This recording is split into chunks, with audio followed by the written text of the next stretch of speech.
ভাবুন, আপনি যদি একদিনের জন্যও সমুদ্রে হারিয়ে যান, তাহলে সেই একদিনই আপনার কাছে ১ বছরের মতো মনে হবে। কিন্তু একজন ব্যক্তি ছিলেন যিনি টানা ৪৩৮ দিন একা সমুদ্রে বেঁচেছিলেন। তার কাছে ছিল না কোনো রকম খাবার, জল এবং মিনিমাম সাহায্যটুকুও। কিন্তু রোদ, ঝড়, বৃষ্টি, তুফান সমস্ত কিছু উপেক্ষা করে তিনি টানা ৪৩৮ দিন সমুদ্রে বেঁচেছিলেন। না চাইতেও তার নাম এই জন্য গিনিস বুক অফ ওয়ার্ল্ড রেকর্ডে উঠেছিল। কিন্তু এত অসহ্য যন্ত্রণা সহ্য করেও যখন তিনি বেঁচে ফিরে এসেছিলেন, তার নামে দায়ের করা হয়েছিল এফআইআর। কে এই ব্যক্তি? আর কিভাবে তিনি সমুদ্রে হারিয়ে গিয়েছিলেন? আর কিভাবেই বা প্রশান্ত মহাসাগরের মতো এত বৃহৎ একটা মহাসাগরে টানা ৪৩৮ দিন বেঁচেছিলেন? আর তিনি ফিরে আসার পরই তার জন্য এফআইআরই বা করা হলো কেন? আজকের ভিডিওতে জানবো এই অসম্ভব ভয়ঙ্কর রোমহর্ষক সত্য ঘটনাটি। It's the kind of unbelievable story. That's what the world is trying to figure out after a man. Story of a man who says he's been lost at sea for over a year. How many days were you out on that boat? Tuve 438 días. এতক্ষণ যে ব্যক্তিটির কথা আপনারা শুনছিলেন, তার নাম হলো Jose Salvador আলভারেঙ্গা। তিনি মেক্সিকোর একটি রাজ্যে ছোট্ট একটি গ্রামে মাছ ধরার কাজ করতেন। মাছ ধরার জন্য প্রায়ই তিনি প্রশান্ত মহাসাগরে যেতেন। এই ঘটনাটি যখন ঘটেছিল তখন তার বয়স ছিল ৩৬ বছর। আর আমরা সবাই জানি প্রশান্ত মহাসাগর হলো পৃথিবীর সবচেয়ে বৃহত্তম মহাসাগর। পৃথিবীর মোট স্থলভাগের আয়তন 148 মিলিয়ন স্কোয়ার কিমি। আর একা প্রশান্ত মহাসাগরই হল 168 মিলিয়ন স্কোয়ার কিমি, যা পৃথিবীর মোট জলভাগের প্রায় অর্ধেক জুড়েই আছে। আর এর গভীরতাও ১১,০০০ মিটার পর্যন্ত। ১৭ই নভেম্বর ২০১২ সালে আলভারেঙ্গা তার একটা বন্ধুকে নিয়ে মেক্সিকোর সেই ছোট্ট গ্রামটা থেকে মাছ ধরার জন্য বের হয়েছিল। নৌকাটিতে মাত্র ২ দিনের খাবারই ছিল, কারণ তারা মাত্র ২ দিনের জন্যই মাছ ধরতে যাচ্ছিল। যেই বোটে তারা যাচ্ছিল সেটা সমুদ্রে চলার জন্য একটু বেশি ছোট ছিল। কাঠের বোটটি ২৪ ফিট লম্বা আর মাত্র ৭ ফিট চওড়া ছিল, যার মধ্যে ২৬৫ লিটার পেট্রোল, ৬০ লিটার খাওয়ার জল, ২৩ কেজি মাছ রাখার পাত্র, ৭০০টা মাছ ধরার হুক, একটা বল্লম, ৪টে চাকু, মাছ ধরার জাল কাটার জন্য, ৩টে বালতি জল ভরার জন্য, একটা ফোন, একটা জিপিএস ট্রেকিং ডিভাইস যেটা ওয়াটারপ্রুফ ছিল না, আর একটা রেডিও, আর ৯০ কেজি বরফ মাছ সংরক্ষণের জন্য। এই সবগুলো জিনিস নিয়ে আলভারেঙ্গা তার বন্ধুকে নিয়ে সমুদ্রে পাড়ি দিয়েছিল। তারা পরিকল্পনা করেছিল মাত্র ২ দিনের জন্য সমুদ্রে যাবেন মাছ ধরতে, কিন্তু যেরকম পরিকল্পনা করেছিল ঠিক তার বিপরীত হলো।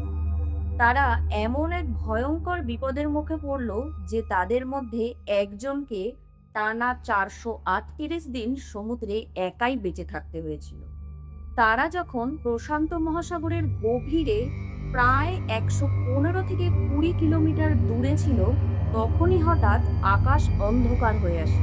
চারিদিকে ঝড়, বৃষ্টি, তুফান শুরু হয়ে যায়। প্রশান্ত মহাসাগরও উত্তাল হয়ে যায়।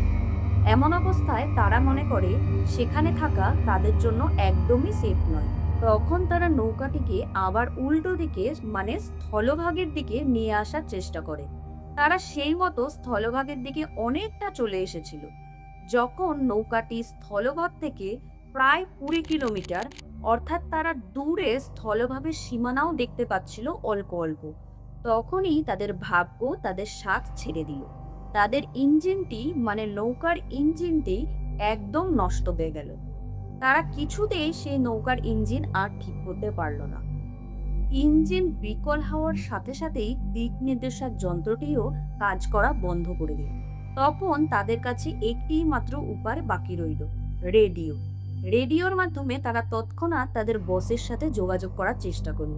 কিন্তু ওই যে বসকে সঙ্গে সঙ্গে যোগাযোগ করলে কোনো সময়ই সঠিক সময়ে রিপ্লাই পাওয়া যায় না। ওদের সাথেও ঠিক তাই হলো। বসের কাছে ঠিক সময় তারা বার্তাটা পৌঁছাতে পারল না। তারপর তাদের ভাগ্য আবার তাদের সাথ ছেড়ে দিল।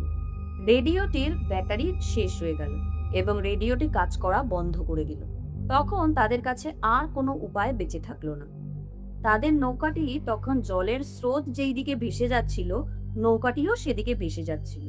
তারা যেই স্থলভাগটা অল্প অল্প দেখতে পাচ্ছিল, চোখের সামনে সেই স্থলভাগটা তারা ধীরে ধীরে মুছে যেতে দেখলো। তারপর শুধু জল আর জল। তাদের কাছে আর কোনো আশাই থাকলো না সমুদ্রের জলে ভেসে যাওয়া ছাড়া। আলভারেঙ্গার বস যখন তাদের সংবাদটি পেল, তখন বিশাল একটা সার্চ অপারেশন শুরু করলো। কিন্তু তখন অনেক দেরি হয়ে গেছে। তাদের নৌকাটি ভাসতে ভাসতে স্থলভাগ থেকে প্রায় 400 থেকে 500 কিলোমিটার দূরে চলে গেছে। সেখানে শুধু জল আর জল। তাদের বস সার্চ করেও তাদের আর খুঁজে পেল না। তাদের কাছে তখন মাত্র একদিনের খাবার মজুদ ছিল আর অল্প খাবার জল। তখন তাদের কাছে বাঁচার চান্স প্রায় 1% থেকেও কম হয়ে গেল। কারণ তারা জানতো এইভাবে চারিদিকে সমুদ্রের জলের মাঝখানে তারা কিছুতেই বেশি দিন বেঁচে থাকতে পারবে না। কারণ তাদের নৌকাটি সম্পূর্ণ বিকল হয়ে পড়েছিল। জলের স্রোত যেই দিকে যাচ্ছিল তারাও ঠিক সেইভাবেই ভেসে যাচ্ছিল। তারা ভাবতে শুরু করেছিল তাদের কাছে বাঁচার আর কোনো আশা নেই। তারা সেই মতো বাঁচার আশাও প্রায় ছেড়ে দিয়েছিল। আলভারেঙ্গা আর তার বন্ধুর সেই সমুদ্রের মধ্যে বেঁচে থাকাটা খুবই চ্যালেঞ্জিং হয়ে পড়েছিল। কারণ তাদের কাছে কোনো রকম খাবার ছিল না, কোনো অত্যাধুনিক যন্ত্রপাতিও ছিল না যে তারা মাছ ধরে খাবে। তারপর তাদের কাছে কোনো আধুনিক জিনিসপত্রও ছিল না যার মাধ্যমে তারা কোনো কিছু উপায় বার করবে। তখন বেঁচে থাকার জন্য আলভারেঙ্গা এবং তার বন্ধু একটি কৌশল বার করল। যেহেতু তারা মাছ ধরায় পটু ছিল, তাই তারা হাতের সাহায্যেই সমুদ্র থেকে মাছ ধরতে শুরু করলো। আর যে সমস্ত পাখিরা উড়ে তাদের বোটে এসে বসতো, তারা সেই সমস্ত পাখি ধরে তাদের খেয়ে জীবনযাপন করলো। আর জলও তাদের কাছে শেষ হয়ে গেছিল। আর তারা জানতো সমুদ্রের জল যদি তারা খায় তাহলে তারা বেশি দিন বেঁচে থাকতে পারবে না, কারণ সমুদ্রের জলে অত্যন্ত পরিমাণে লবণ বেশি থাকে।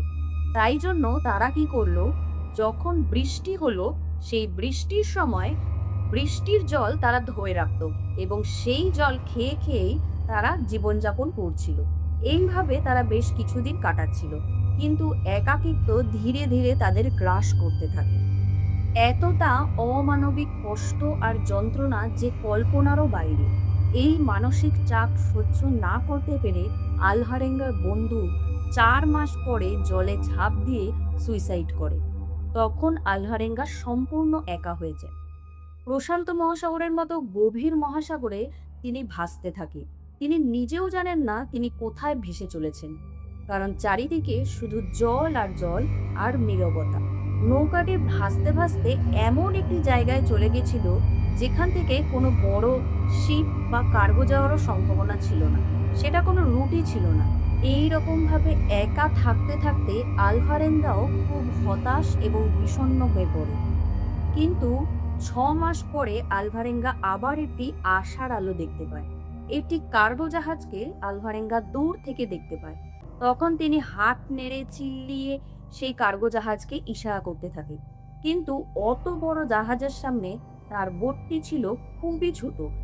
এর ফলে তাকে সেই শিপটিতে থাকা নেভি বা অন্যান্য লোকজন দেখতেই পারে না এবং তাকে ইগনোর করে সেই কার্গোটি আবার চলে যায়। তখন আলভারেঙ্গা আবারও হতাশ হয়ে পড়ে। প্রশান্ত মহাসাগরের মতো এত বিশাল মহাসাগর আলভারেঙ্গাকে ধীরে ধীরে গ্রাস করতে থাকে। তার মধ্যে এতটুকু হলেও আশার আলো জেগেছিল, কিন্তু সেই আশার আলো আবার ধীরে ধীরে নিভে গেল। এর ফলে তিনি আরও বিষণ্ণ এবং ডিপ্রেশনে চলে গেল। তার কাছে বেঁচে থাকার আর কোনো আশাই রইল না। তিনিও ভাবতে শুরু করলো তিনি হয়তো আর বেশি দিন বাঁচবেন না।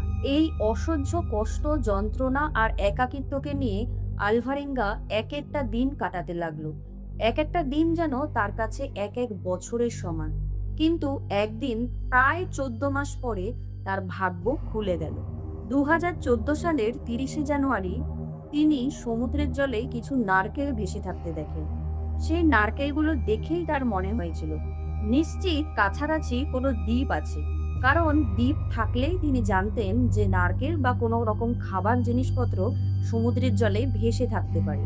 তখন তার মনে আবার ধীরে ধীরে আশার আলো জেগে উঠল। তিনি ভাবতে শুরু করলেন, এই বুঝি তিনি স্থলভাগের কাছাকাছি চলে এসেছেন। আলভারেঙ্গা দূর থেকে স্থলভাগটি দেখতেও শুরু করে, কিন্তু তার নৌকার স্টিয়ারিং একদমই কাজ করছিল না। এর ফলে নৌকাটি তিনি স্থলভাগ পর্যন্ত নিয়ে যেতে পারছিলেন না। তখন তার মনে আবার ভয় শুরু হলো। যদি নৌকাটি আবার স্থলভাগ থেকে দূরে কোথাও চলে যায়। সেই ভয়ে আলভারেঙ্গা সমুদ্রের জলে ঝাঁপ দিল এবং সেখান থেকে সাঁতরে স্থলভাগে পৌঁছালেন। দীর্ঘ 438 দিন পর তিনি স্থলভাগে প্রথম পা রাখলেন। যেই দ্বীপটিতে তিনি পা রাখলেন সেটি ছিল মার্শাল আইল্যান্ডের দক্ষিণ প্রান্তে ইবন অ্যাটলাসের একটি ছোট্ট দ্বীপ, যেটা ছিল তার স্টার্টিং পয়েন্ট থেকে প্রায় 11,000 কিলোমিটার দূরে। অবশেষে 14 মাসের মৃত্যু যন্ত্রণাকে সঙ্গে করে আলভারেঙ্গা সেই দ্বীপে গিয়ে পৌঁছায়। সেই দ্বীপটিতে জনসংখ্যা ছিল খুবই কম। আলভারেঙ্গার কথা শুনে সেখানকার মানুষ একদমই অবাক হয়ে গিয়েছিলেন। তারা ভাবতেই পারছিলেন না কোনো মানুষ কিভাবে প্রশান্ত মহাসাগরের মতো এই বিস্তীর্ণ মহাসাগরে এতদিন একা বেঁচে থাকতে পারে। তিনি এতদিন প্রশান্ত মহাসাগরে থাকার ফলে খুবই অসুস্থ হয়ে পড়েন।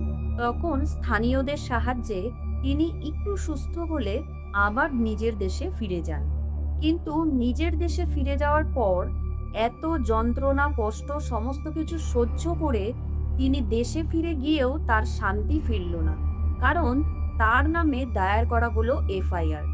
সেখানকার মানুষ মনে করতেন আলভারেঙ্গার বন্ধু, যে আলভারেঙ্গার সঙ্গেই সমুদ্রে হারিয়ে গিয়েছিল, সে কিভাবে মারা গেল। আলভারেঙ্গাই নিশ্চয়ই তাকে মৃত্যুর মুখে ঠেলে দিয়েছে, অর্থাৎ আলভারেঙ্গাই সেই ব্যক্তির মৃত্যুর জন্য দায়ী। তাই জন্যই তার নামে এফআইআর হয়েছিল। কিন্তু আলভারেঙ্গা নিজের একটি ডকুমেন্টারি লিখে গেছেন। সেই বইটিতে তিনি স্পষ্টভাবে উল্লেখ করেছেন 4 মাস পর তার বন্ধু এই অসহ্য কষ্ট যন্ত্রণা ডিপ্রেশন সহ্য করতে না পেরে নিজেই সমুদ্রে ঝাঁপ দিয়ে সুইসাইড করেছিল। কিন্তু অনেকেই তাকেই দোষী মনে করত এবং তার নামে সেই জন্যই দায়ের করা হয়েছিল মামলা। একদিকে 14 মাসের এই নির্মম যন্ত্রণা, অন্যদিকে নিজেকে নির্দোষ প্রমাণ করার লড়াই। আলভারেঙ্গার জীবন ছিল সংগ্রামেরই আরেকটি নাম। সবকিছুর পরেও তার জীবন কাহিনী আমাদের এটাই শেখায়, মানুষ যদি চায়, মানুষ যদি নিজে বাঁচতে চায়, তাহলে যে কোনো কষ্ট যন্ত্রণা সমস্ত কিছু উপেক্ষা করেও নিজে বেঁচে থাকার লড়াইটা লড়তে পারে। এই গল্পটা কেমন লাগলো অবশ্যই কমেন্ট করে জানাবেন। আর গল্পটা যদি ভালো লেগে থাকে তাহলে একটা লাইক দেবেন। আর যদি এই রকমই সত্য ঘটনার গল্প জানতে চান তাহলে চ্যানেলটিকে সাবস্ক্রাইব করে পাশে থাকবেন।